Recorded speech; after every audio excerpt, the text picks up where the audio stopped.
नमस्कार, स्वागत है आपका सनातन भक्ति सागर में। इस बार माघ पूर्णिमा 1 फरवरी 2026 को मनाई जा रही है। ज्योतिष के अनुसार जब चंद्रमा कर्क राशि में और सूर्य मकर राशि में प्रवेश करते हैं तब उस समय माघ पूर्णिमा पड़ती है।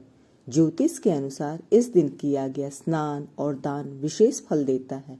इस दिन पवित्र नदियों में स्नान करने से सूर्य और चंद्रमा के दोषों से मुक्ति मिलती है।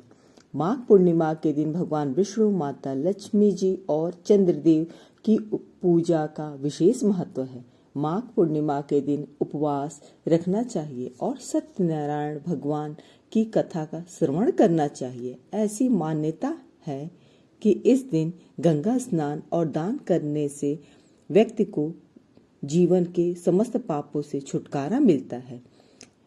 मान्यता यह भी है कि इस दिन देवी देवता भी गंगा जी में स्नान करने के लिए धरती पर आते हैं।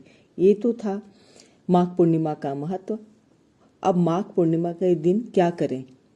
इस दिन प्रातः काल उठकर किसी पवित्र नदी में स्नान करें। यदि नदी में स्नान करना संभव न हो तो घर पर ही गंगा जल पानी में मिलाकर स्नान करें।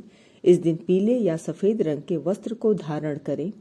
उसके बाद भगवान सूर्य को तांबे के लोटे से अर्घ्य दें। जल में लाल चंदन और लाल फूल डालें। उसके बाद भगवान विष्णु और माता लक्ष्मी जी की पूजा करें।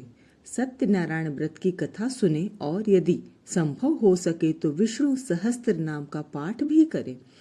भगवान विष्णु जी के मंत्रों से हवन करें और अंत में आरती करें। माघ पूर्णिमा की शाम को चंद्रदेव की पूजा करें और दूध और जल से अर्घ्य दें। इस दिन खीर बनाएं और खीर का भोग माता लक्ष्मी जी को चढ़ाएं। वैसे तो संभव हो सके तो प्रत्येक पूर्णिमा को खीर अवश्य ही बनाना चाहिए।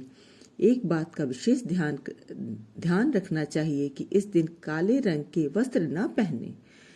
यह दिन विशेष इसलिए भी हो जाता है कि इस दिन रवि पुष्य योग्य है। इस दिन शुरू किया गया कोई भी शुभ कार्य निरंतर लंबे समय तक शुभ फल देता है। अब बात करते हैं माघ पूर्णिमा के दिन क्या न करें।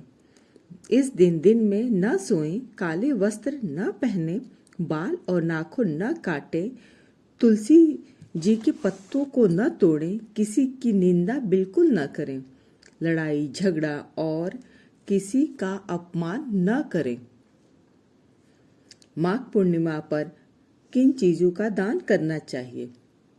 यदि आप माघ मास की पूर्णिमा का विशेष फल पाना चाहते हैं तो इस दिन प्रमुख रूप से तिल, गुड़, वस्त्र, घी, अन्न आदि का दान करना चाहिए। इस दिन आप गाय का भी दान कर सकते हैं। यदि आप सामर्थ्यवान हैं तो आप गाय का भी दान करें। माघ पूर्णिमा पर इन चीजों का दान करने से प्रत्येक प्रकार के दुख दूर होते हैं और भगवान विष्णु जी और माता की कृपा से धन धान्य ऐश्वर्य और सौभाग्य की प्राप्ति होती है। भगवान श्री हरि नारायण और माता लक्ष्मी जी की कृपा आप सभी पे सदैव बनी रहे। हर हर महादेव।